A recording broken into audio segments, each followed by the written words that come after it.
put that on there so I can see in the dark and turn it now. Okay, so there's the red line is right below the E, the first E in eagle.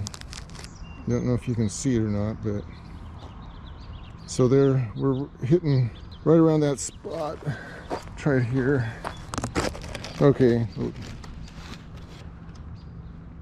Okay, it's right at the A in the eagle. Well, welcome back to Farm West of Boring, where life is anything but boring. After 7 days on that track hoe, or mini excavator, whatever you want to call it, this is what we've been left with. This is the area where I want to build the sawmill shed. Sawmill shed will be 24 by 8. So here's the one corner, and it's going to go down that way, down about in there, and then out there, and then across over to here. And so what we've determined is that we will lower this area here underneath the shed by about 10 inches. So the deck of the shed is not way above the gravel level. So we're going to take this down about 10 inches. Got those beams over there. You can see those beams. They're over there somewhere. A couple of 6 by 8 pressure treated beams, 24 feet long. And they'll go in here. And then we'll have 2 by 6s going across. And then got some 3/4 inch plywood up there. That'll be the deck. And then we'll put on our 6 by 6 posts. And then some beams and a roof. And that's going to be our sawmill shed. But I think we're set pretty good here. We can put our first beam in here and get that leveled and get some concrete underneath them. Get some concrete underneath the beam and get it leveled. And then I'll drag out this other side over here so that we can get this all leveled out.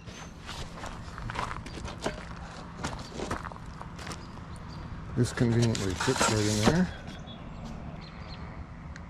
I would say that DeWalt laser level works pretty darn good. I mean, it's not a hugely bright day, but it's pretty bright out.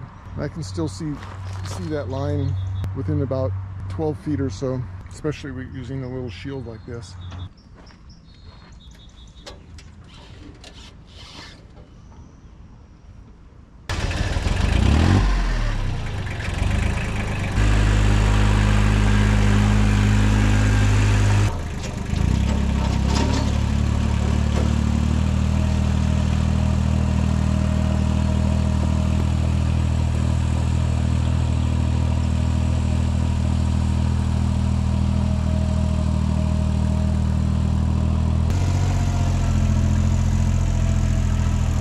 Forks back on the tractor, and I'll go down and get those beams and we'll bring the beams up. But here we go. Here's our finished pad. So it looks pretty good. I think this will be just fine. The idea is that we're gonna have that skid beam, which is pressure treated, down even, so the top of it's just a little bit above the ground level over here. That's why we're digging this down. And then that way the bunks on the sawmill won't be quite so high. So let's go get some beams.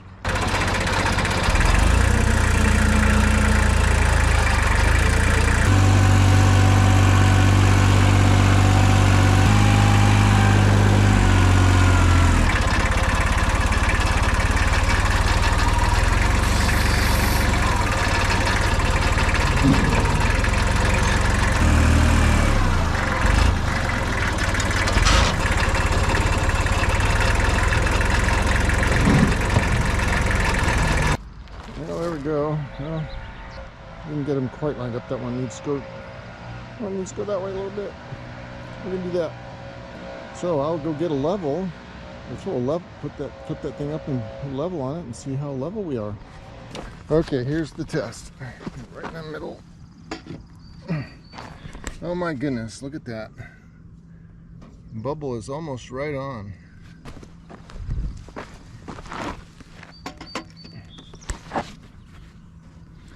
Yeah, pretty close.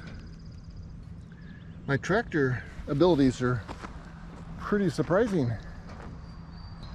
Guess we get these things on some pads and get them squared up and everything, and we could start laying some 2 by 6s on there. So here's our first block, 14 by 14, 8 inches deep. I've got the hole about 6 inches deep, so it should stick up about 2 inches. And then we'll set the beam on that. We'll see how it goes. There we go. That one's set. Next one will be that one down there. We'll get this beam level. Well, that's about enough for today. Blackberries, digging holes, scraping out our pad, and various other things that we did today. It's the end of the day, so we'll be back tomorrow.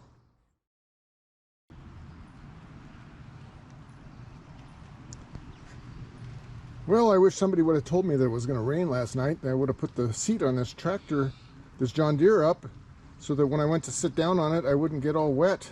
But I wasn't told, and it has been drizzling light rain all night long. So there you go. Well, that was another good way to start the morning. I couldn't get the thing started, so I checked the gas flow, and the gas wasn't flowing, so obviously there's some gunk in the gas tank that's getting the gas line clogged up. So I got a compressor and I blew the gas line backwards, and it obviously blew whatever was in the gas line out, and now it flows really good and it runs. But that took a half hour of my time I was not willing to spend. Okay, well, since I just worked on the John Deere tractor and put in a new filter, here's the old oil filter from the John Deere tractor. I can still blow air through it. So why don't we try it up here? Okay, so I took the little nub off the end of that and shaved it a little bit with my knife. We'll see if that'll work. Yeah, there we go. I just can't believe that there's that much dust that would get down into that thing. And if it did get down into it, it would sit at the water level, it seems like. Well, I guess it doesn't hurt to have it on there.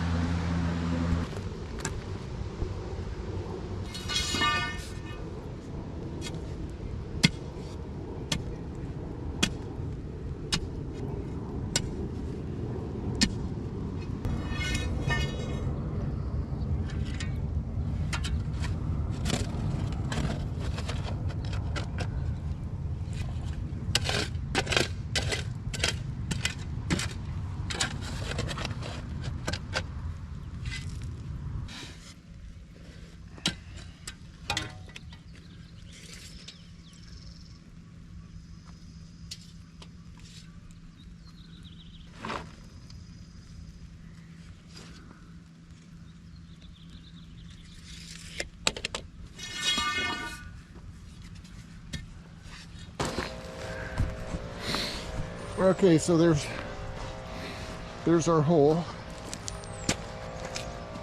It's about 8 inches deep, I think. And there's the other one. Get this block down in there, and we'll see how it works.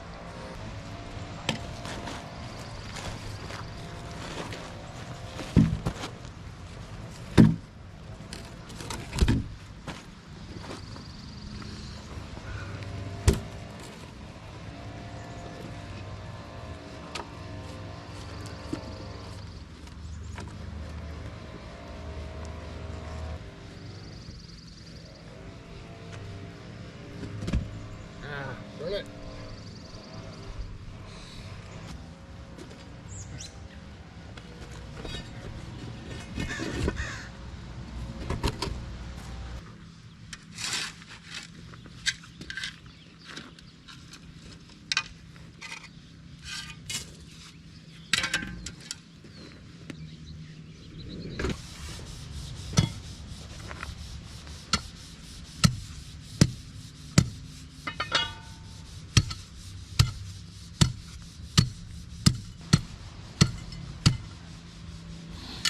That.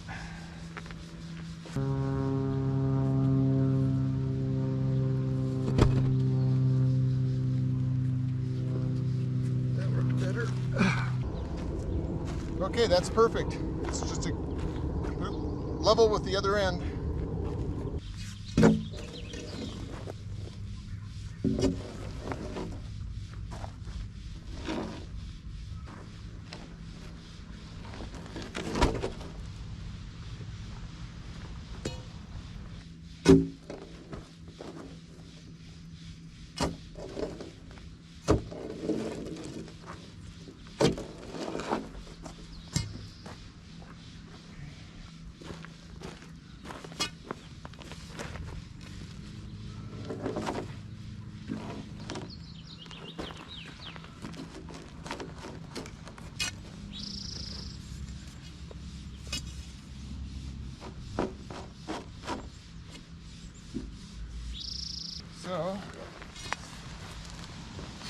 Looks like I'm going to have to put a piece of 3/4 inch plywood or something underneath those.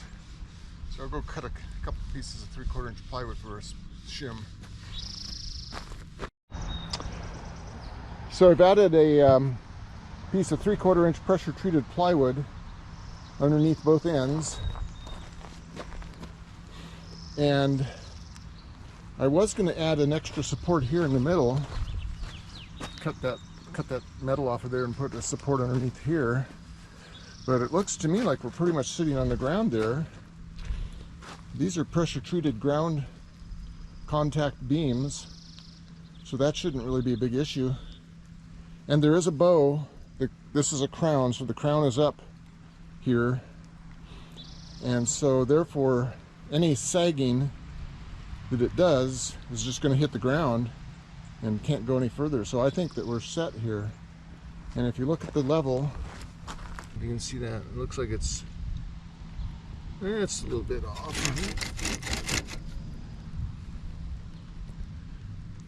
but that's pretty dead on. I'd say that's close enough for a sawmill shed.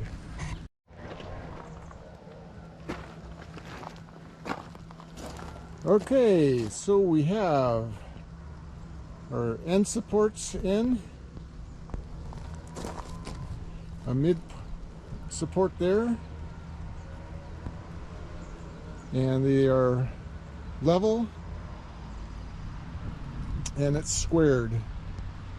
It's about 303 inches on the diagonal from both sides.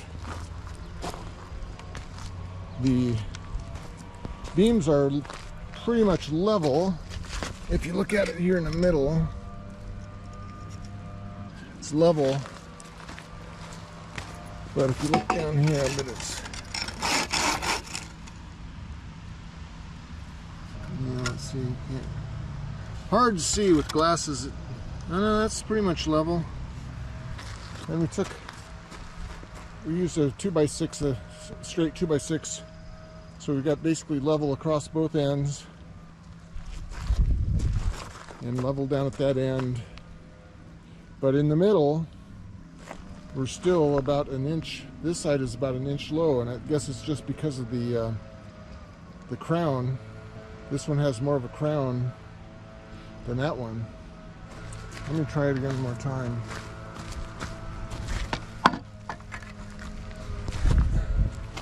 Let's try it here, about a quarter of the way down. Yeah, that's pretty much level there.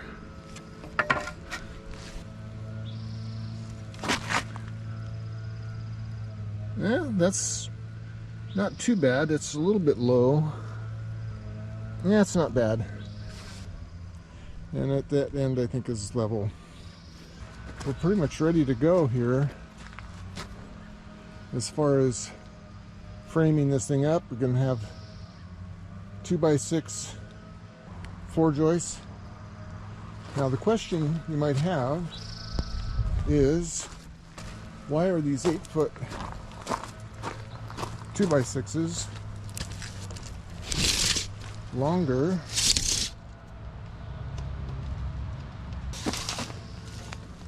There we go, 8 feet.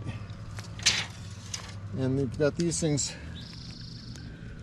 oh, well, that's 7.5. There must be a bow in on that one, because at the ends, we've got them spaced 7'6". Yeah, 7'6". That's to allow 3 inches. That's to allow 3 inches on either side for siding, because I do not want the overall width of this thing to be more than 8 feet. So yeah, there must be a camber in one of these beams that makes it narrower here at the middle.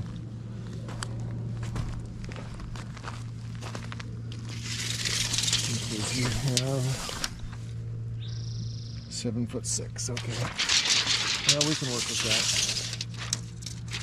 Okay, so pretty soon we should have this thing set up to where we can actually start moving that sawmill out here.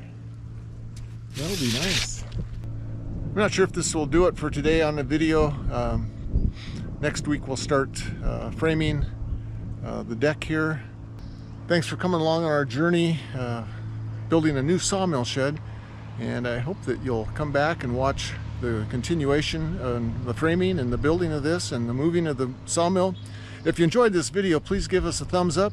Subscribe if you haven't already subscribed. That will help us a lot.